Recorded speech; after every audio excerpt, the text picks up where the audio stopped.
Vi ste pravzaprav prevzeli zdravstveni dom, se pravi javni zavod zdravstveni dom, sredi investicije.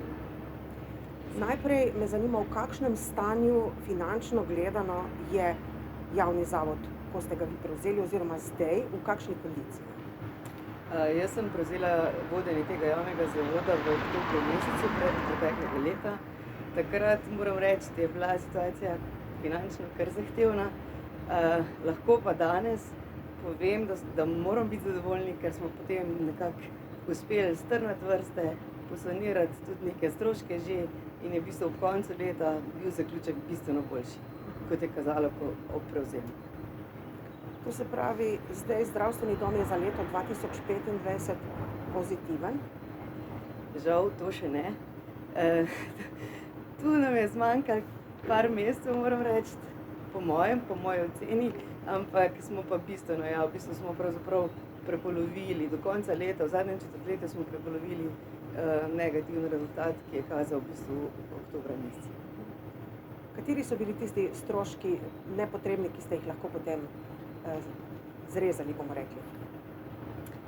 Težko rečem, da so bili kakšni nepotrebni stroški, ker pravzaprav je vse skozi poslovanje usmerjeno v to, da dobijo naši pacienti čim boljšo obravnavo, čim večjo dostopnost do storitev in temu so potrebovali tudi stroški, ker glede na to, da se vsi že pa zelo dobro in dolgo vemo, da je kadrovska situacija, kar se tiče zdravstvenega kadra, v bistvu zelo podhranjena, se zavod vsak, če želi ohranjati dostopnost zdravstva, pač mora znajti tudi na svoj način in tudi ta zdravstveni dom je bil v bistvu primoran za zagotovitev obravnav sklepati določene podjemne pogodbe, ki so pa seveda finančno zelo neugodne. Bili so neki odhodi, obetani odhodi zdravnikov. Kako kadrovsko funkcionira zdravstveni dom Laško v tem trenutku? To je res.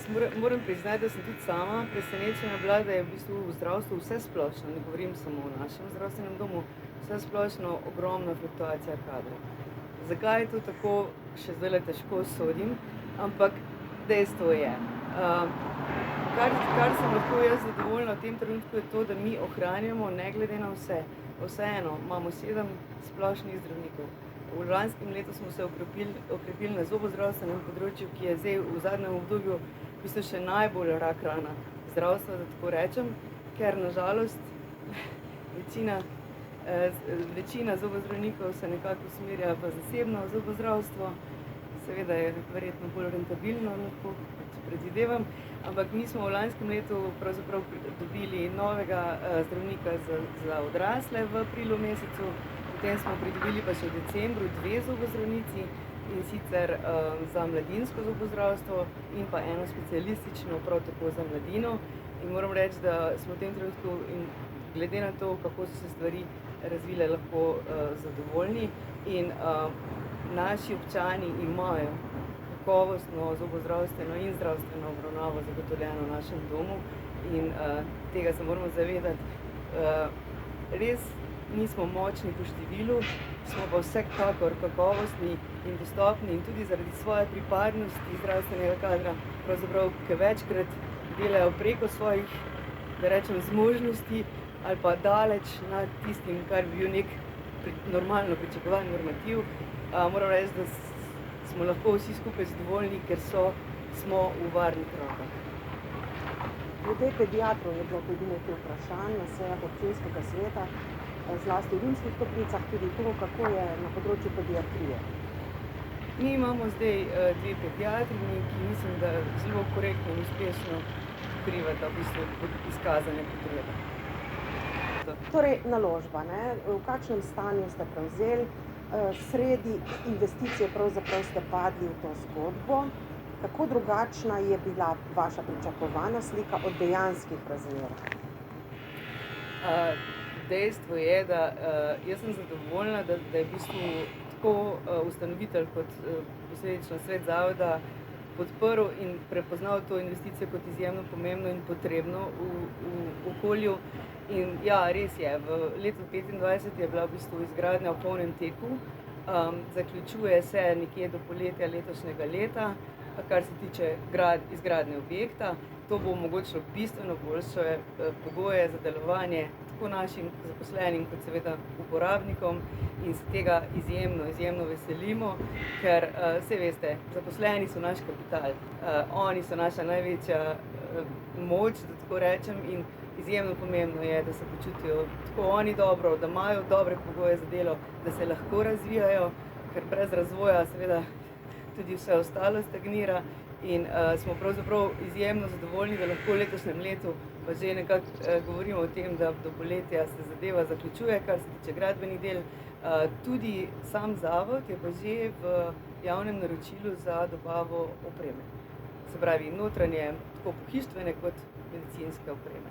In tudi to smo v bistvu zasnovali tako, da naj bi do poletja bilo realizirano in se izjemno veselim. Jaz mislim, da bo to en res zgodovinski, brez lažne skromnosti dogodek in vsem pomeni bistveni doprinos pri delu in uporabnikom pri njihovi, da rečem, uporabniški izkušnji. Torej, že lahko verjetno vsaj okvirno razložite, kdaj bo rezanje traku? Z veseljem bi, ampak sem v življenju toliko investicij dala skozi, da vem, da je to zelo neugodno napovedovati. Želimo si pa, resnično želimo in vse moči usmerjamo v to, da se v bistvu do poletja ta gradbeni del zaključi in potem še oprema, tako da jaz mislim, da do jeseni zadeva mora biti. Pa greva k opremi. Oprema vas bo stala zdravstveni dom koliko? Zdravstveni dom je zelo razvojno naravnan in mi vidimo in se želimo širiti tudi določene programe, ki vidimo, da so potrebe po njih, tako da imamo v bistvu v letošnjem letu zelo investicijsko naravnan plan. Seveda pa bomo presojali glede na tudi stanje na terenu in rentabilnost posameznih širitev, kaj od tega bomo v bistvu upeljali letos, kaj pa mogoče v naslednjih letih. Zdaj v prvi fazi najbolj nujno in zagotovo je to najpomembnejša investicija je ta oprema v bistvu celega prizidka, ki bo kar finančno tudi zahtevna, ker gre za veliko novih ambulant, novega pohištva, tako medicinskega kot pohištvenega, tako da to nam je prioriteta letos in sem vesela, no, javno naročilo je v teku, dobljene so ponudbe, ni še zaključeno, tako da o izvajalcih še ne morem govoriti. Rokovno smo pa zastavili tako, da naj bi do poletja tudi ta oprema bila izdelana.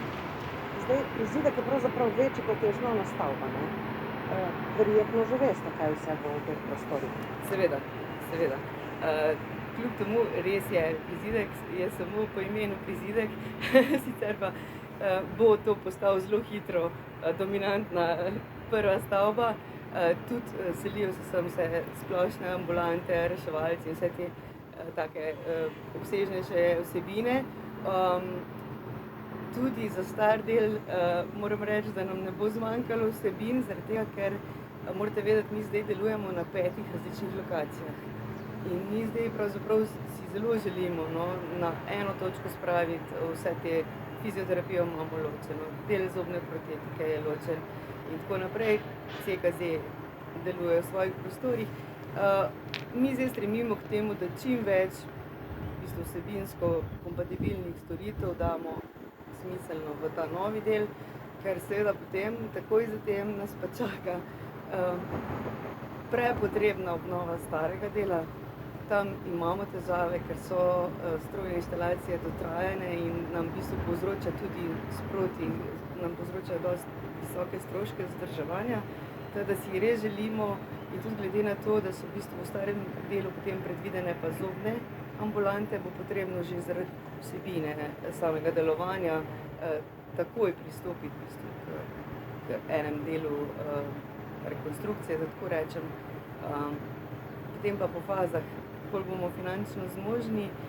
Seveda bomo tudi ustanovitelja še zmeri prosili za pomoč. Želimo si in ne samo, da si želimo, nujno potrebno je, da se stari del tudi rekonstruira, da bo zadoščal, ker vse veste, zdaj imamo zobne ambulante, pač glede na to, da se je bivši prizidek porušil, smo jih začasno namestili v kletne prostore, res neustrezne, neprimerne.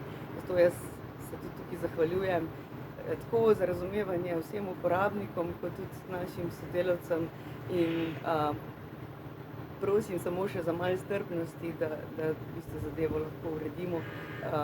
To je res takoj naslednja zadeva, ko se ambulante preselijo v novi del, gremo v bistvu za zobozdravnike usposabljati ordinacije, da bojo človeku primerni, da tako rečem. Se pravi, rekonstrukcija starejšega dela potem že kar v letu 2027, če bo vse po sreči?